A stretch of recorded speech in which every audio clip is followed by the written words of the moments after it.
Hey, everybody. Welcome to the Motherhood Today podcast. This is a podcast that's in partnership with The MomCo. And those of us at Barna, I'm David Kinnaman. We're so glad to be working with you. Mandy Arioto, welcome to the podcast. Oh my gosh. So excited to be together today and to get to talk about work-life balance because it's so elusive. Do you feel that tension? Yes, I do. Yeah, I feel like, especially since technology has made it almost impossible to feel like you turn off and you can work from anywhere. You can be thinking about work all the time. And sometimes I like that. I was actually one of those early adopters where I was able to tether one of the early cell phones to my mobile computer.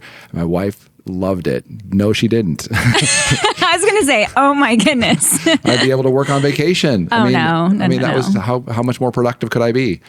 What do you think about work-life balance, and how do moms strike that very tough sort of thread between those two ideas? Yeah, if I'm being perfectly candid, I have a lot of mom guilt around trying to do it all well. And so I've had to reframe in this last season and ask myself a couple of different questions rather than, am I balancing it all? The questions I ask myself are, what's most important in this season? And it's different regularly depending on what stage my kids are in. Am I being present? Am I present at work? Am I present when I'm home with my kids? Am I making eye contact with them and not on my laptop? And then am I being congruent? Am I being congruent with who I want to be in my relationships? And so those questions have really helped reframe the conversation for me. That's great. So that's the end of the episode. That was all such good content. That's really a mic drop. Those are three really great questions that I think all of us should be asking. So go through them one more time. What's most important in this season? Am I being present in whatever I'm doing at the moment? And am I living congruently? I love it. I think that's a wonderful set of questions for those of us who are leaders. I remember in the early days of my working life, working a lot of hours. I still work probably more hours than I should. Although I'm an empty nester and I'm a bachelor, so it's like one of those things where I can work a little bit more, maybe. But I also think that there are seasons of life, isn't there? Because in my early career, it was almost like a bit of a medical residency. I was working at Barna, but we had a lot of clients. It was a small team, and put in a lot of hours to try to learn this craft. And in some ways, I'm able to sort of pull from that investment I made in the bank of this business. But at the same time, I think it's one of those questions of seasons and how to live really congruent with what God's called. The other thing I would add is congruence with God's calling. Absolutely. Because that's a great point. There are some sacrifices not to justify overworking, but there are, I think, some questions that I see, especially in the realm of younger generations, and just how do you think about really putting the investment in the kind of career you want. And sometimes there's a reason why medical careers they have a huge investment up front, because we've got to have, highly trained professionals. Again, there could be some questions around, is that the right way to do it? But work-life balance feels like a really interesting concept that I think you've framed differently for us. I really like that. Well, we're here on this episode to talk about that, and we at Barna and MomCo did this major national research study. If you've been following along here with the podcast, you'll know, but just to refresh those that are new, it's a big study called Motherhood Today. There's a journal that we published on that. You can actually go to barna.com/motherhood to learn more about that, and you can pick up a copy, or you can find lots of free resources there. So tell us a little bit more about, kind of what MomCo is up to, why you cared so much about moms to sponsor this project. So we're a 50-year-old organization, and what we've been recognizing over the past couple of years is we're seeing trends that we haven't seen in the last 5 decades with moms. And so we really wanted some accurate data, some research to put our hands around to say, here's what's actually going on, here's what moms are experiencing. But in addition to that, we see so much opportunity for the church, because moms are catalytic in faith formation in every aspect of life. And so what we want to help church leaders see is the latent energy and the latent potential in the moms in their community, and also to help them serve families better and reach families in their community, which is why I so appreciated the conversation that we're going to talk about in a little bit with Ruth Chou Simons, where she talked about work-life balance and also how do we disciple moms? What does that look like in relation to the data that we're seeing in this study? And so will you share a little bit about what we're seeing in relation to what moms are telling us about work-life balance? Happy to. And I think this is part of the findings really were this kind of full circle look at moms, their relationships to being a mom was like, that's what they love most is being a mom, even more than being partnered up in marriage. They love being a mom, sort of one of their core pieces of their identity. And so at the same time, we wanted to look a little bit at their attitudes towards work and their calling and how they feel self-worth. So most moms are feeling held back in some way, and how they feel held back is this. Half of all moms feel they've been held back because they are a mother, 51%.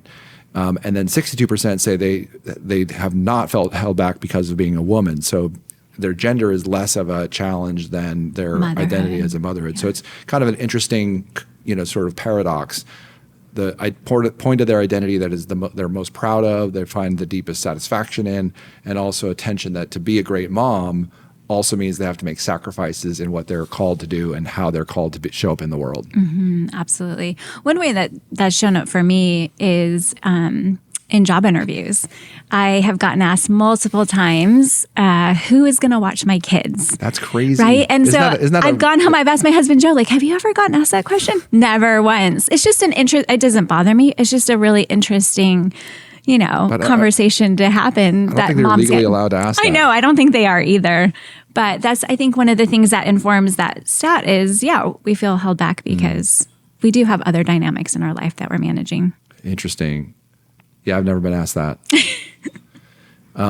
We also asked about questions related to mom self-worth. Nearly 7 out of 10 moms agree that they often feel guilty for prioritizing their own wants or needs. That's fascinating. I think I always felt a lot of guilt around travel for work and some of those places where I knew I had to make big investments of time and to be away from the kids when they were younger, especially. And we also found the majority of moms agree that moms are overlooked in society, and 71% say society isn't built to support mothers. I think that's why we exist as an organization, is to help moms feel seen and known, and also to remind them that they are so influential in every aspect of their life. Moms control 85% of household purchases. Not only are they raising up kids, but they're managing finances. And so I think sometimes we just don't recognize how much influence and power we have in society and community in our home, even if we feel overlooked.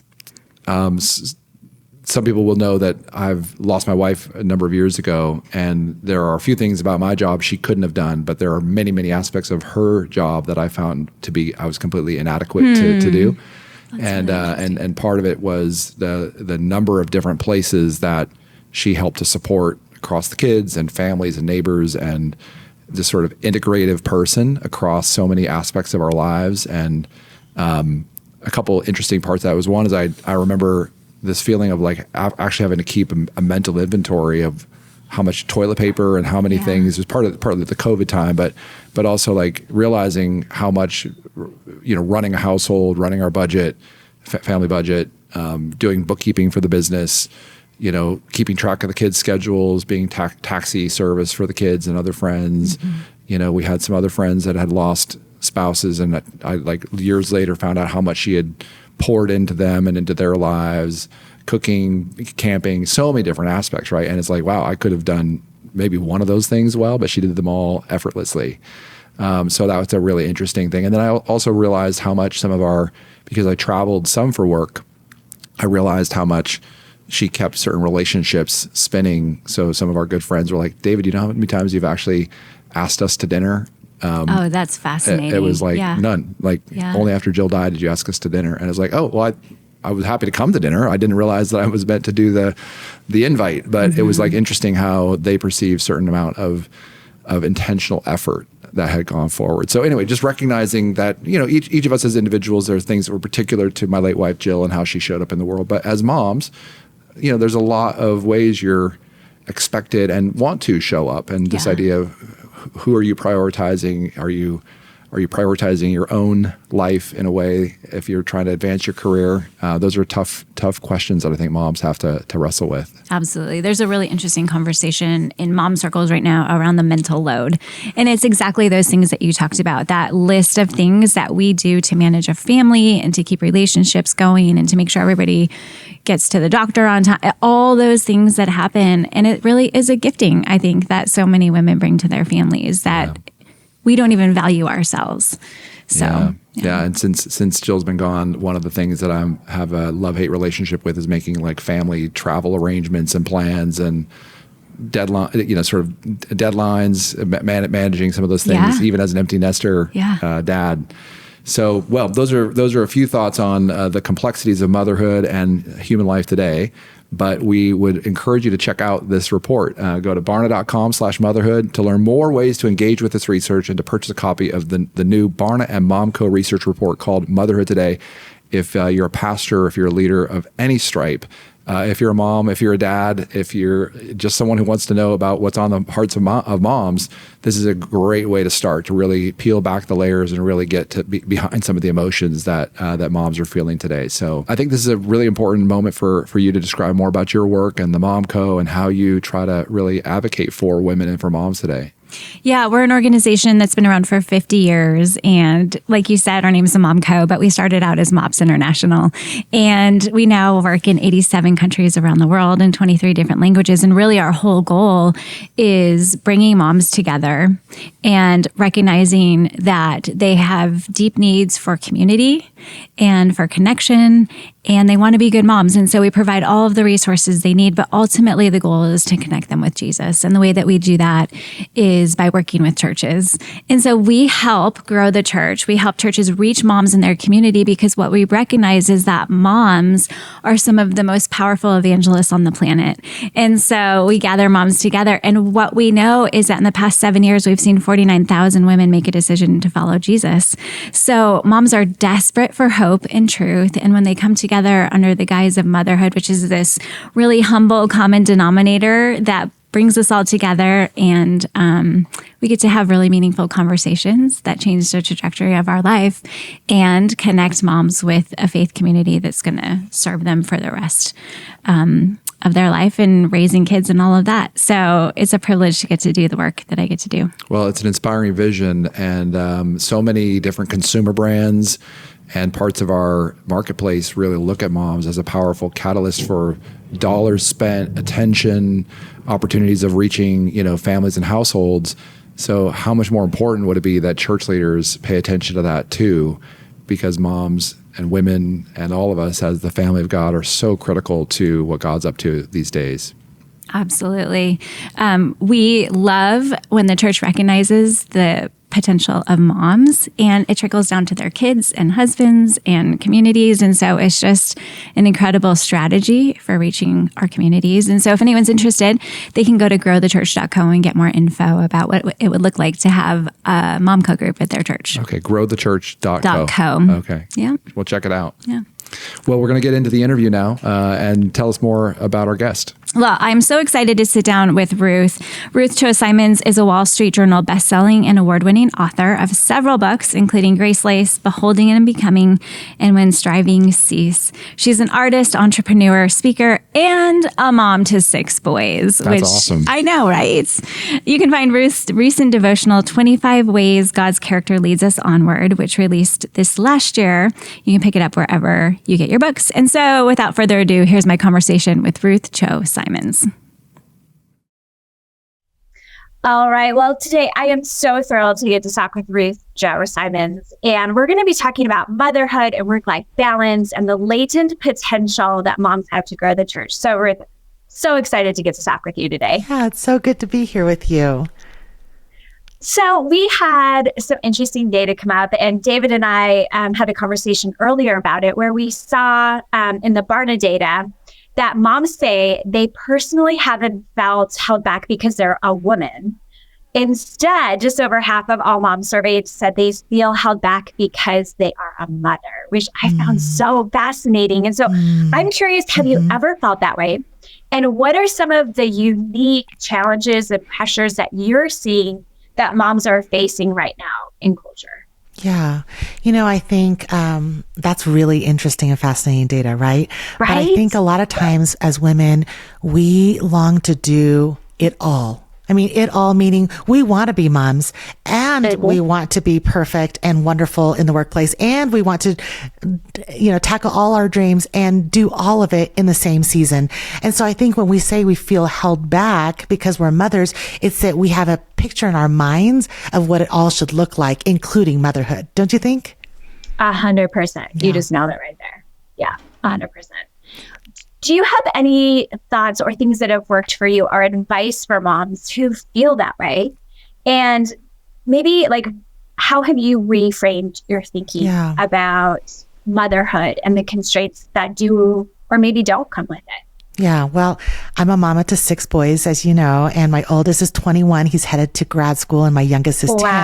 And so I'm out of that little year crazy season, right? Right now, I'm actually reaping some crazy good fruit of, hey, there have been a lot of years put into helping them get along and converse and forgive one another. So now we're kind of reaping the fruit of really good teen years, and not that it's perfect, but obviously they still fight. They're still bickering. There's still times where they have to make things right with one another.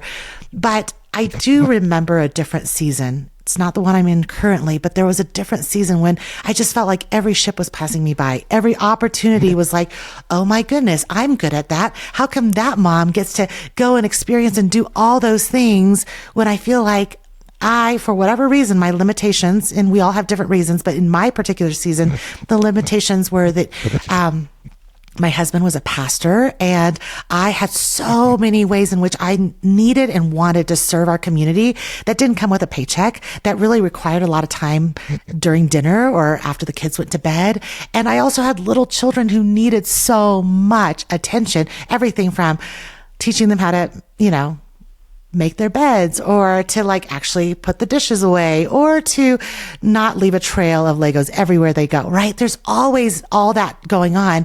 And I think one of the things that I really had to think through in that season of my life is this concept that just because you can doesn't mean you should, because I think it's really easy for us to think, okay, how much can I squeeze all into the same season of life?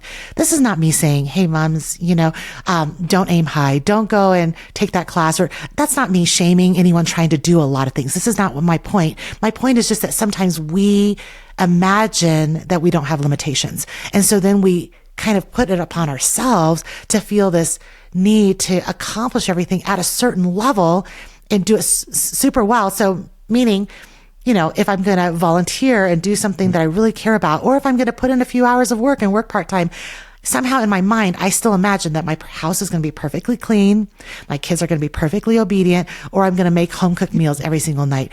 That's so much pressure. And so I wonder what would happen for young moms or just moms in general if we would stop thinking about things as if they were all medals to be won all at the same time, right? That we have to win medals at everything we're trying to do. And I just really look back at that season where I felt that limitation and that pressure. And I don't mean to say this in a way that feels like just a, sweet blanket covering on this. I want to be honest, but the truth is, I really could have never imagined that God would use that season of faithfulness, quiet faithfulness, not getting to do every single thing that I thought I wanted to do all at the same time, and still prepare me behind the scenes for a lot of the things that I get to do today. And I think we need to tell more stories of that to one another, to remind each other that it's not simply like, just bide your time, young ladies, you'll get there. That may be true, but don't waste the season you're in right now. That you just said that so brilliantly. And I think we build so much character in those seasons, right? Like Absolutely. You mentioned. But you really articulated well, I think, what so many women are feeling in this moment. And, we get to talk to hundreds of thousands of women over the course of a year. And I hear the same 2 things, and I'm curious if you hear them as well. The first one is that they're exhausted because they're doing so much. And the second is that they feel like there's so much more they should be doing. Which is enough to drive any of us crazy, right? Yes. That is untenable, that we feel like we're already doing so much, we're extended beyond our limits, and yet there's still so much more we should be doing. And I actually hear that not only from moms, but I hear that from pastors. I hear that from leaders across organizations. And so I've been really thinking about what does this look like for us as a faith community to speak into, today we're talking about moms, to speak into moms' lives and to really support them as they're navigating, feeling the weight of all the things that they have to do. So how, as people of faith, do we surround moms and support them in really navigating these pressures that they're feeling? So I want to answer this question by going backwards just a little bit and addressing what you first brought up in terms of the answer to why women feel, exhausted and why they feel like they're never doing enough. I don't think any of us can escape those feelings. I mean, I know that even with so many systems in place or having employees on my team or having a scheduled life, there are 3:30 morning calls where my own morning call, where I wake myself up in the middle of the night and I start feeling condemnation and shame for all the ways in which I'm not doing things quite well enough, or even that my self-care isn't great enough, or that I aimed at these goals and I still can't do that and everything else is falling apart too. Isn't it amazing how much you can rehearse those failures to yourself in the middle of the night? And I think that that's how we all kind of repeat the things that we're not doing well to ourselves. And if we're honest about that, especially in the church, I would say we need to consider if the weariness, the exhaustion, the burnout, let's say, and the thinking that we're never enough, I don't think we can address that truly just symptomatically, as in let's just get a babysitter, or let's just get more help, those are all really good tools. And I would never not encourage a mom to look and take assessment of her life and say, hey, should I schedule in some days where I go and meet with a friend, or I call in some help and I have a mother's helper? All those things are great. That's not my point. My point is that I think it's more systemic and it's deep down and it's a identity and a worth issue. This is not a quick fix thing. I think that women, we need to not underestimate how much our worth and our identity seems to be wrapped up sometimes in what we do and not who we are in Christ. So if I'm talking to my sisters in Christ here, my point is that we're not going to understand where hope comes from if we're not in Jesus, but the truth is the church can come along and recognize that, women, as they are weary and caring for all these little people or big people in their homes, that sometimes your spiritual life gets a little neglected, sometimes just purely because you're waking up start of the day with people needing you. And there are so many things that you're getting at that maybe it's not easy to replenish and think through where your hope comes from and how you can be encouraged in the word. And so, maybe just on a very practical level, I immediately think of things like the church can come alongside moms, that are in the family of God, coming in the church. We can come alongside, not just by providing, let's say, a mom's day out, but a mom's day out alongside, hey, this is an opportunity also to be provided with opportunity for counsel or encouragement or mentorship. And so that we're not just removing stressful barriers, but we're also inputting really important soul care. I think I can't emphasize enough how much the best of my motherhood comes out of the overflow of my heart, Mandy. It comes out of when I am filled up. Otherwise, the things that I yell about, the things that I get mad about, the things that make me super overwhelmed and I take it out on my kids are always pointing to where I think I need to achieve or succeed or get it right so that I could feel better about myself. So I think there's something here that we need to address in terms of shame and condemnation and where self-worth comes from. Okay, that's fascinating, especially in light of some of the data. I want to read it to you because I think that ties so closely with what you just said. So one piece of data that came out of the study is that 79% of moms agree or strongly agree that mothers are overlooked in society, and 71% say that society isn't built to support mothers. So again, that identity, that lack of support, and finding where we find our worth, right? Yeah. And so in looking at the church, I'm curious too, whether moms would say almost 80% that they feel like they're overlooked in the church.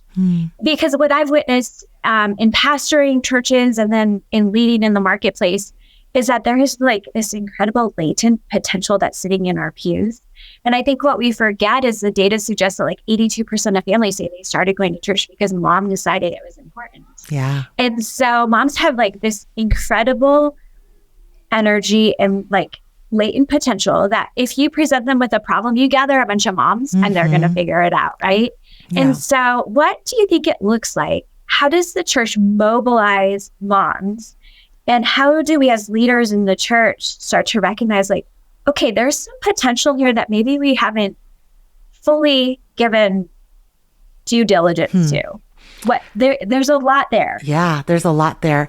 I'd say because I'm in my late 40s, I feel like I started my walk with Christ in a time and in a season culturally where maybe the church made a high priority of stay-at-home moms or moms in general, but it wasn't always to educate and encourage and build them up. It was just that there was a lot of opportunity to fellowship and be maybe entertained together. I don't know if that's totally fair, but I would say that's what I witnessed a lot when I was really young and first starting out. And I think the flip is that now, both from just inside and outside of the church, there's such an expectation for moms to not only be great moms, but also have dual income homes. And I'm not going to argue one way or the other about that because I think that ultimately it's a case by case. You have to look at your own family and your own situation. But I think there's so much pressure now for women to serve in every role really well that I think a lot of times I can see how they could feel very overlooked. And I do think that a lot of it has to do with how we talk about motherhood. I think we're trying to curb the tendency for moms to speak of their own roles like, oh, I just stay home with the kids, or I'm just a mom. I don't know that we are still doing that, but I do think that if we're not careful and we only talk about, if we talk about our roles in motherhood as somehow not as critical as other roles, I think it could easily, number one, not build up the mom that has made a difficult choice to raise her children instead of pursue something else. But on the flip side, I think we also can overlook the moms who are juggling and trying to balance several different roles.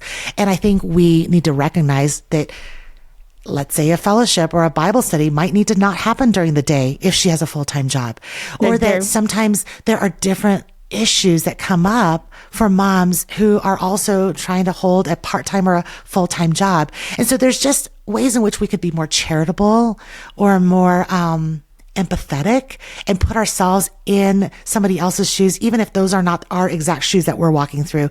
And then remember that when we're coming alongside and building up a woman in her unique role, it's really not all that different than just building up a man or a woman, in that we want to disciple that person. So it's not just, hey, let's provide moms with an opportunity to have tea. That's lovely. I love myself a good tea.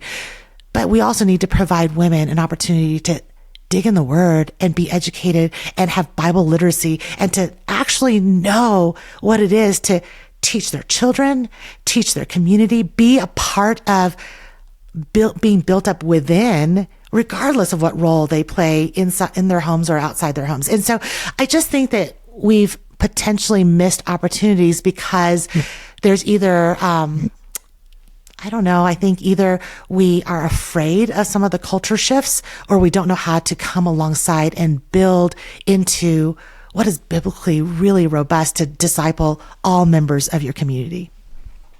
I don't know if that's so said well, but I'm trying to communicate the thought that we really do need to look at it from multiple angles. I love it. It's a nuanced conversation. Yes. And I love how you mentioned discipling moms seriously. And it's not just like adding another women's Bible study. Yes. Like to the morning, right? Yes. And I really feel like when we disciple moms, and this is true of dads too, I'm not excluding them in any way or minimizing the importance of dads, but we're having a conversation about moms, so I'll focus there. But when we disciple moms, it's exponential evangelism.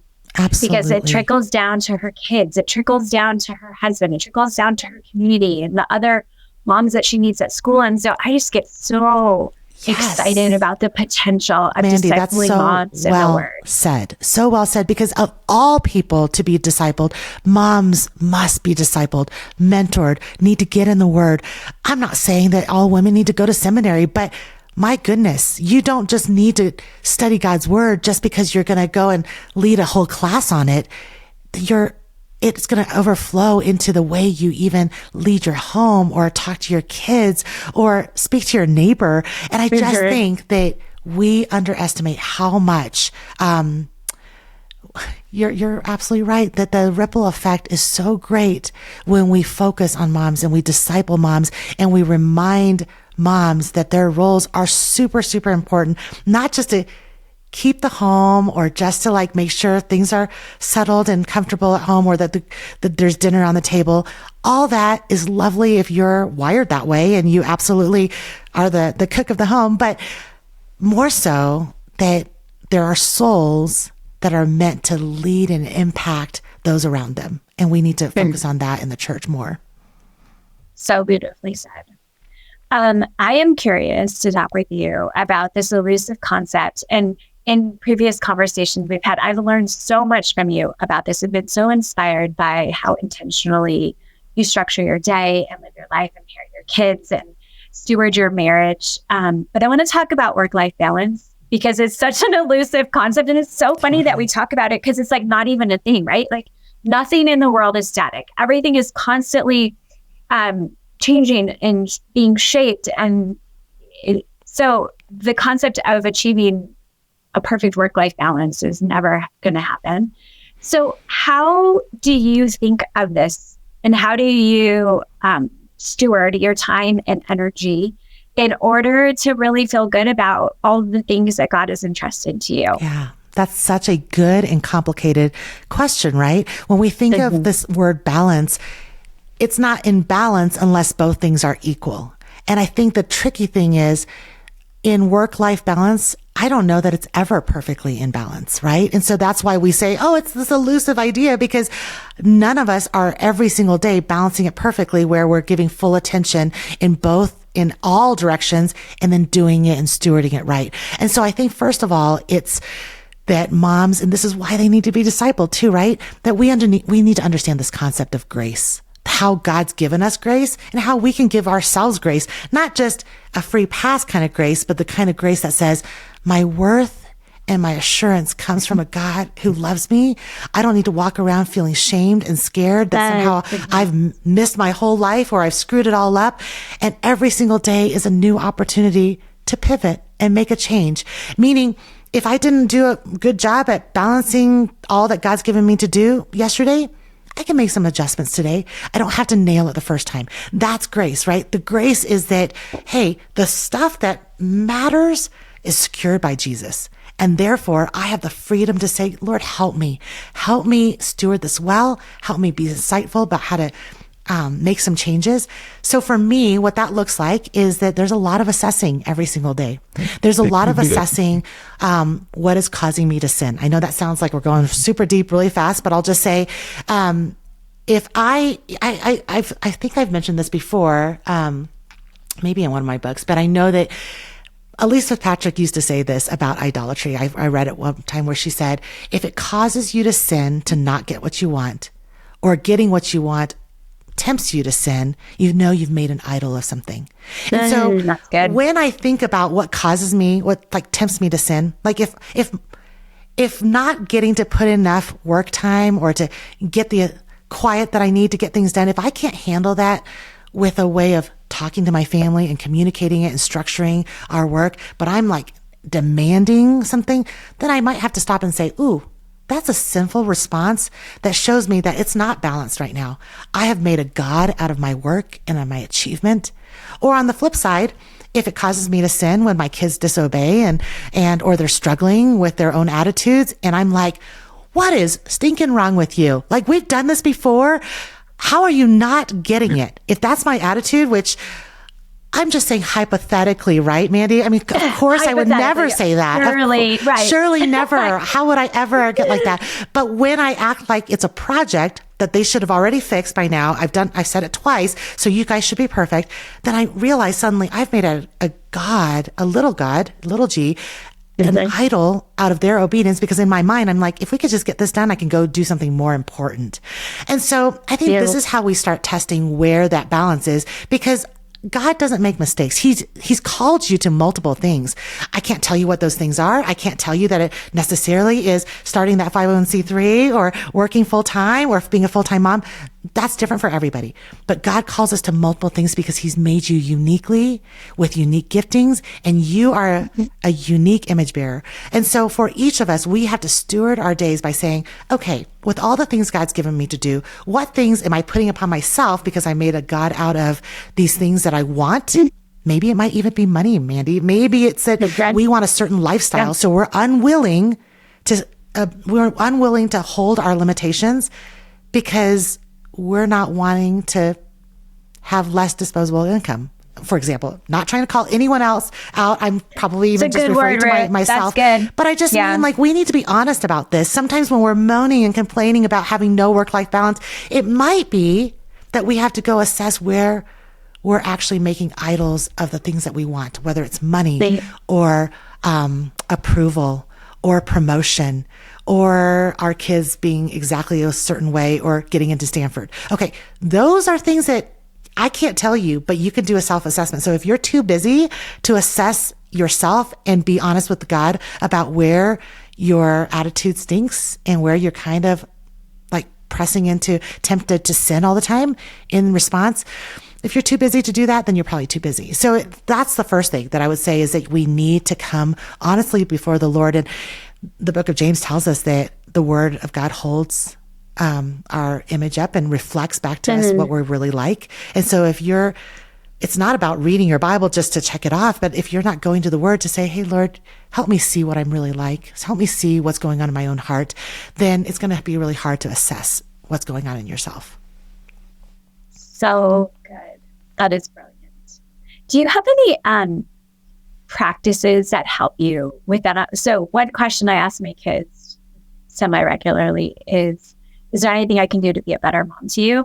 And sometimes they give me silly answers, but a lot of times they'll give me honest answers, and it's convicting, and it's holding up that mirror. And really, I get to choose to do some reflection on how I can show up better for my kids in a more holy way in my parenting. And so I'm just curious if you have any like really practical things that parents can do. So I would say, because a lot of this work is soul work that could be very like philosophical, like, wow, I got to spend some time thinking about stuff, which is true. There's no quick fixes here.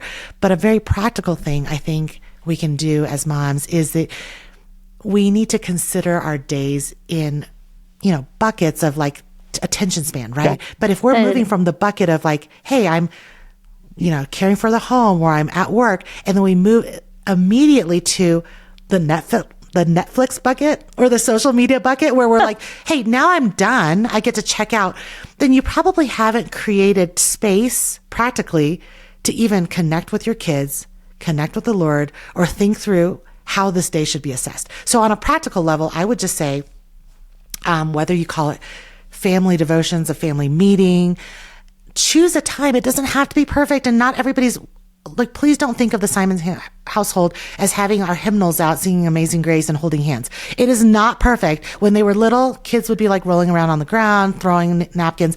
It's never perfect. Now they're older, and we can say, hey, we're calling a family meeting. And I think practically speaking, it's good for a parent to lead that with prayer and say, because I don't know about you, Mandy, when I pray, I get pretty honest and vulnerable because I can't help it. And my kids get to hear me say, hey, Lord, I feel like I've been a little stressed today. So help us like just get some center here, and help us to direct this conversation together so we end this day on the same page. So one of the parents prays. A lot of times Troy will say, hey, you can get more formal than this, but it could be as simple as, hey guys, I was reading Psalm 27 today, and I'm going to read it for you real quick. And I just want to tell you what it made me feel and how I thought through it. And this is how it changed me today. And I want you to know how your dad's working through this. Sometimes it's just a quick testimonial.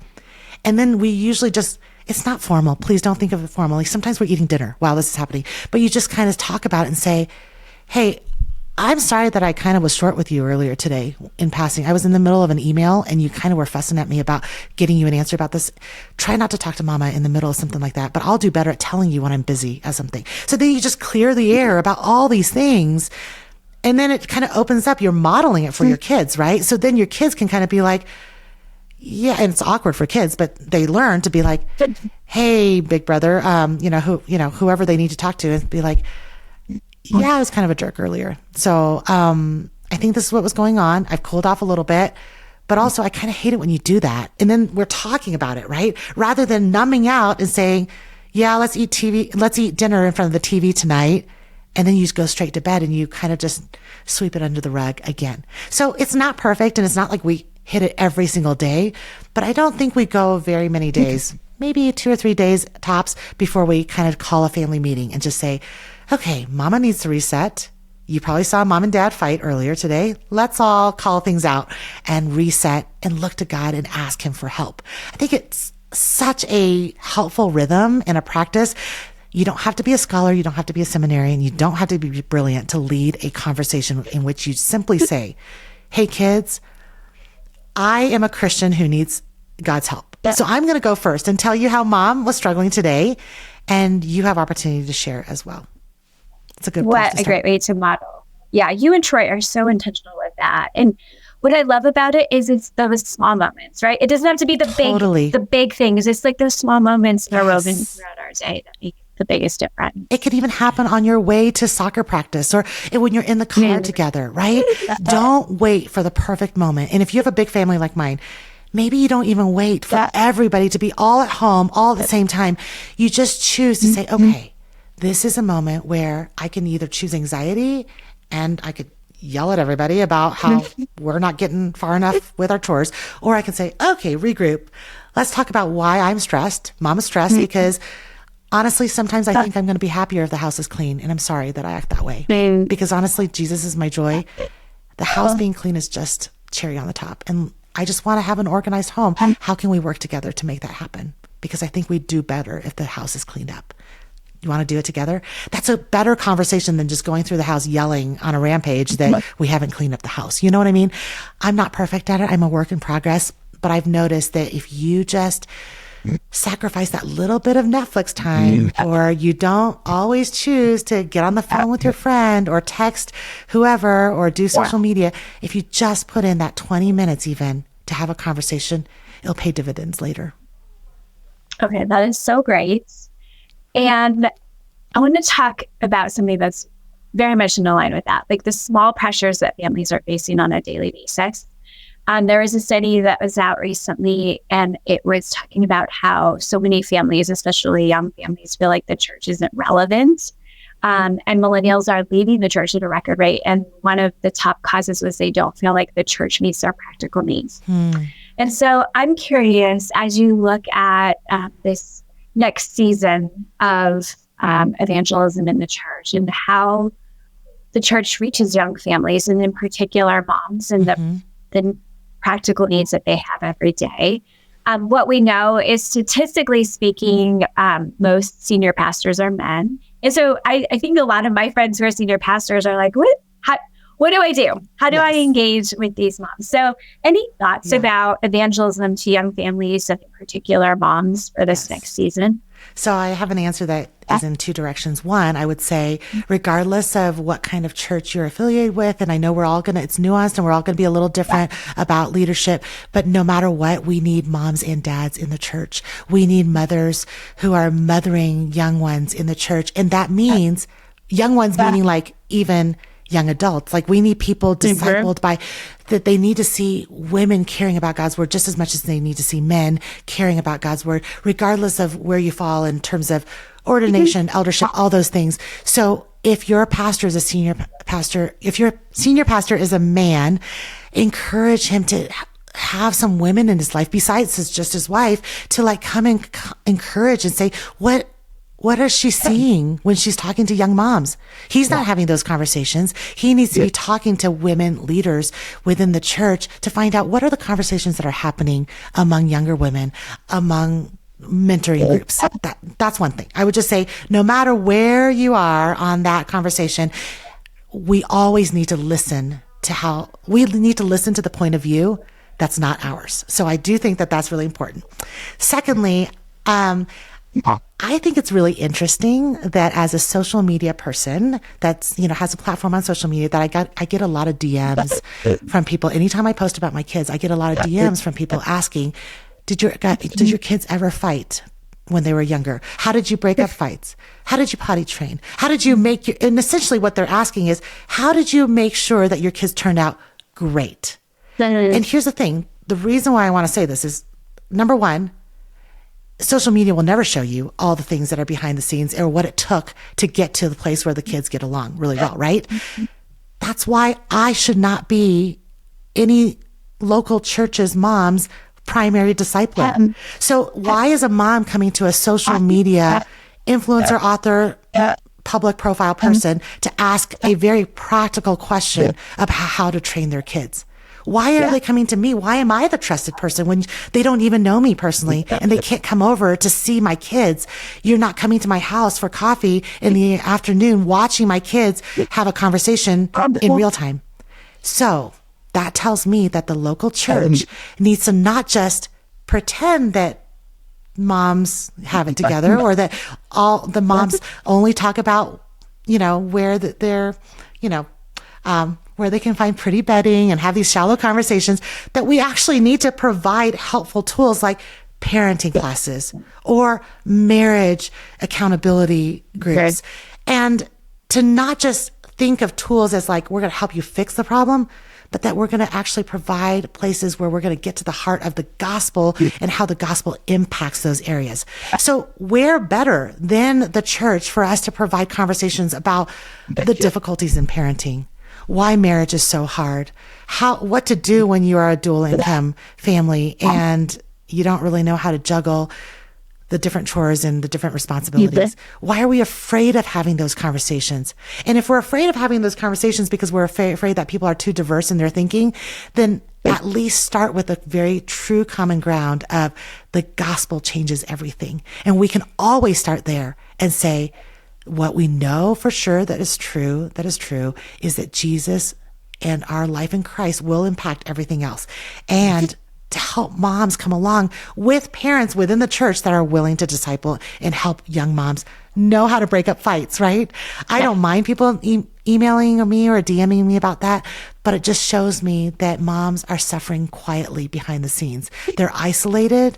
They're thinking that they have to look like somebody they see on social media rather than walking with somebody in real life. So that's why I always say, find a church where you're not just watching a pastor from the screen.